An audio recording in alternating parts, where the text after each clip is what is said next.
esame šeimos verslas, žuvies ir jūros gėrybių parduotuvė Aštuonkojis. Esame įsikūrę Vilniuje, Justiniškėse ir taip pat www.aštuonkojis.lt. Produkciją mes pristatome į namus nuo 50 eurų į Vilnių, į Kauną, galima ir kitus miestus pagal atskirą susitarimą. Mūsų produkcija pasižymi tuom, kad tai yra tik tai premium klasės produktai ir jie tikrai yra aukštos kokybės, patikrinti ir detalizuoti tarptautiniuose sertifikatuose. Tai yra įvairios šaldytų žuvys, jūros gėrybės, bakalėjos prekės. Keliauja mūsų produktai kaip iš pačios Islandijos, kaip iš pačios Ispanijos, kaip iš pačios mūsų kaimynės Latvijos, mūsų kaimynės Lenkijos. Kas yra didelis pliusas, kad mūsų produktai mes žiūrim yra užšaldyti.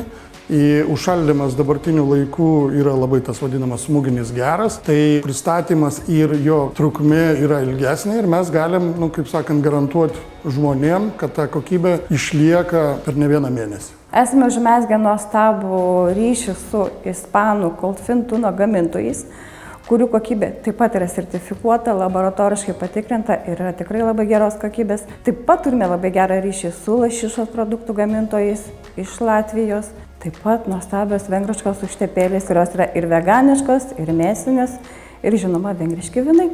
Apie projektą Enterprises Europe Network mes sužinome iš Vilniaus pramonės, prekybos ir amatų rūmų ir nauda yra iš tikrųjų didžiulė, nes atvėrė kelius kokybiškai produktai iš Ispanijos į Lietuvos rinką. Mes esame Vilniaus pramonės ir prekybos amatų rūmų nariai jau 7 metus. Dalyvavome su parodose, su kurių pagalba mes radom savo, kaip sakant, gamintojus ir klientus, kur ačiū prekybos amatų rūmam, su jų pagalba mes tą visą padarėm. Lygiai taip pat šį rudenį važiuosim, buvom atrinkti į Italijos, Sicilijos, ten rūmų visada atrenka tam tikrus, kaip sakant, atstovus, kur mes sudalyvausim ir irgi surasim tam tikrų naujų produktų, naujų kontaktų, kurių pagalba galėsim irgi taip pat pristatyti čia Lietuvoje. Patarimas tik tai vienas – dalyvaukite, nes tai tikrai atveria kelius tiek eksportui, tiek importui. Būkite drąsūs ir dalyvaukite.